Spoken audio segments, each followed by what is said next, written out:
इस तरह का वीडियो आप लोग बनाएंगे, आप लोगों का होना चाहिए काइनमास्टर। मैं आप लोगों से एक रिक्वेस्ट करना चाहता हूँ, इस वीडियो को लास्ट तक देखें, तो भी आप इजीली इस वीडियो को बना सकते हो। चलिए वीडियो को स्टार्ट कर लेते हैं। काइनमास्टर ऐप्स को ओपन कर लेते हैं। ओपन करने के बाद तो प्लस साइन क्लिक करना, क्लिक करने के बाद 9:16 रेशियो को सिलेक्ट कर लेना है।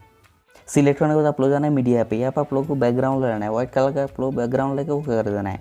इसके बाद आप लोग यहाँ पर लेयर में क्लिक कर लेना है, इसको आप लोग खींच के 10 सेकंड तक रख देना है।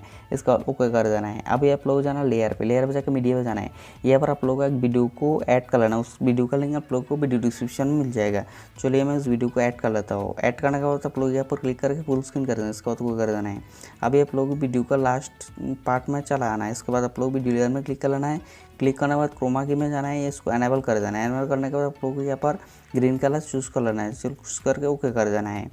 अभी आप लोग जाना लेयर पे जाकर मीडिया पे जाना है। यहाँ पर आप लोग एक इमेज को सिलेक्ट कर लेना है। चलिए मैं एक इमेज सिलेक्ट कर लेता हूँ। सिलेक्ट करने के बाद आप लोग को इसका ऊपर आप लोग को अच्छी तरह से एडजस्टमेंट कर देना है। ऐसे एडजस्ट करके आप लोग को 3 डॉट में जाना है। यहाँ पर सेंड टू बैक कर देना है और इस इमेज का लेयर का आप लोग वीडियो का एंड तक कर देना है। अभी आप लोग इस वीडियो लेयर में क्लिक कर लेना है। क्लिक करने के बाद आप लोगों को क्रोमा की में जाना है। ऐसे आप लोगों को एडजस्टमेंट कर देना है अच्छी तरह से। चलिए मैं अच्छी तरह से एडजस्टमेंट कर देता हूँ। एडजस्टमेंट करने के बाद आप लोगों को ओके कर देना है।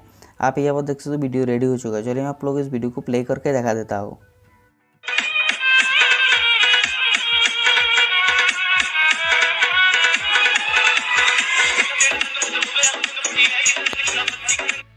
वीडियो सेव करने के लिए आप लोग यहाँ पर क्लिक कर लेना है। क्लिक करने के बाद एक्सपोर्ट कर देना है। आई होप आप लोग को ये वीडियो बहुत ही ज़्यादा पसंद है। तो प्लीज़ इस वीडियो को लाइक कर दीजिए। चैनल को सब्सक्राइब करके बेल बटन को दबा दीजिए।